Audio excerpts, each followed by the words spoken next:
every desk and a computer in every home. And that just seemed strange to people because they couldn't see they didn't get software and they didn't get the exponential improvement of the chips was making computing, basically free.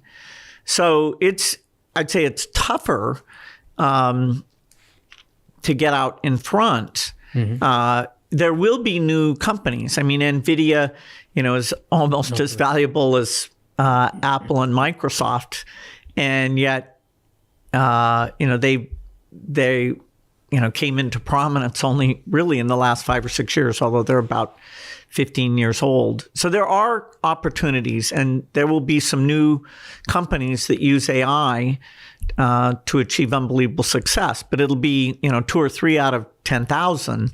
And, would I be able to do that again? Hard to say. You talked about, like, when you started, a lot of people thought that, oh, what are you doing? This is some random thing these guys are trying to do. They may be stupid. They may be thinking too big, whatever, right? And over the time, every time you do something big, usually people do not understand you or anyone, like not just you, like whoever wants to start something new and big. In today's world, or as of today, what's the biggest misunderstanding about you? What do you think? What do people misunderstand about Bill Gates? Well, whenever you hear about somebody who's got, some degree of power or, ridiculous amounts of money, you might think they have grand schemes, and they're, there's almost a sense that, their values are different than your values, and, that you should be concerned about their agenda. Hopefully, for the people who actually do know me, and how much I love the foundation work and, how I work with my friends or my kids, it's very different from the people who just think, oh, wow, he's one of these guys who's, pushing levers and has too much money and too much authority. So that people misunderstand about you. And talking about misunderstanding, have you made any major mistake that people don't know about? Well, some of my mistakes are very public. I mean, Microsoft, we had lots of products that didn't work. We did a phone operating system, and now, Android, took that position. So I certainly, messed that up in a huge way. For the foundation, we often have multiple plans. Mm-hmm.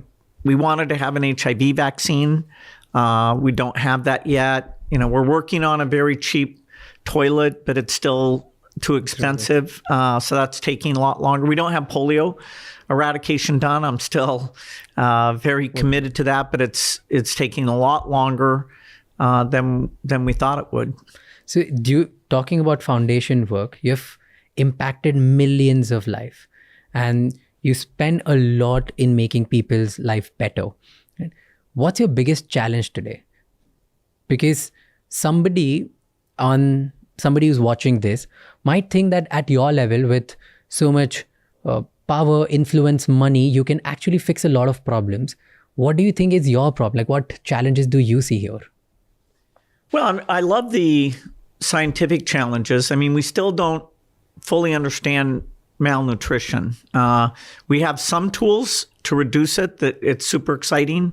But, I'm really pushing our research workers hard that, okay, we need to know more about that.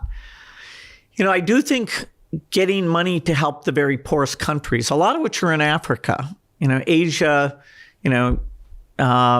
many of the countries are having good economic growth, and Africa has a lot of unique governance or instability or disease challenges. And so telling people they should, help out other humans, even though they're far away and speak a different language, that's not as easy as I thought it would be. Right now, some of the rich countries, including my country, are cutting their aid budgets.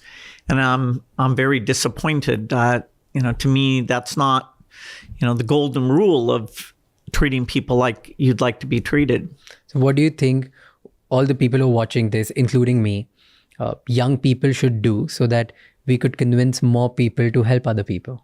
Well, when you're young, if you're here in India, you can probably travel, some modest distance, an hour or two, and see people, who don't have the same opportunities you do. That they're smart, but their school's not good, or they get some health problem and they're not able to access things. I would say in India, programs like the aspirational district program, India does talk openly about the places that are the worst off. And that's pretty impressive. Even issues like sanitation that most governments, you wouldn't catch them talking about toilets.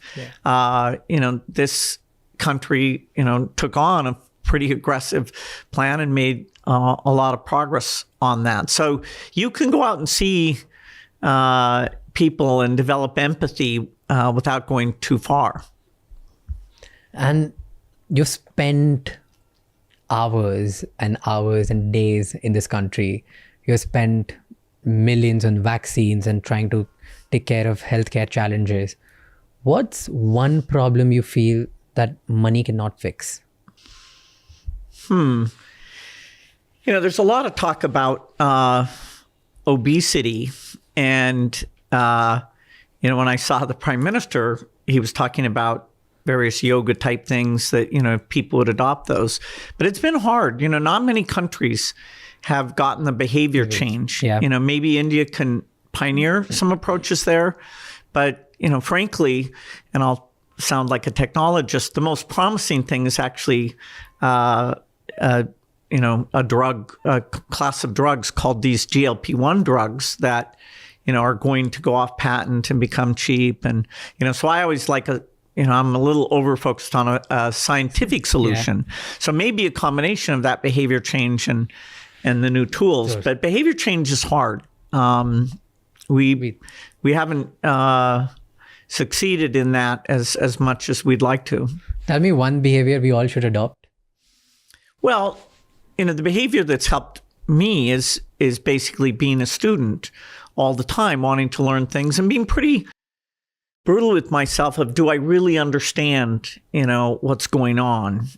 Do I understand some AI thing or some disease thing? And, fortunately, I can meet with people who, in many cases, can help me understand. And then, knowledge, if you're careful about building your knowledge, it all kind of connects together. But, reading a lot, being a student, having people who can teach me, that's, been not only fun for me, but also a big part of my success. So all of the people who are watching this actually feels pretty validated at this point. Good. Because this whole podcast is about learning from really, really incredible people like you. And Fantastic. We have so many questions that we just keep asking to learn more, to get inside brains. So thanks for validation. Perfect. Okay. What's fascinating for me this time in your journey, like this time you visit to India, the full Gates Foundation board is here, right? And that's pretty unique, and they get to experience India. What do you think? What are your priorities with regards to this nation? Why the whole board is here? What you guys are trying to figure out? What are the things that you're doing? Well, as much progress as we've been part of achieving here in India, there's still a lot to do. The child to death rate is about a third of what it was, but it's still almost 3 times higher than in a rich country. So we should all want to close that gap. That's equity.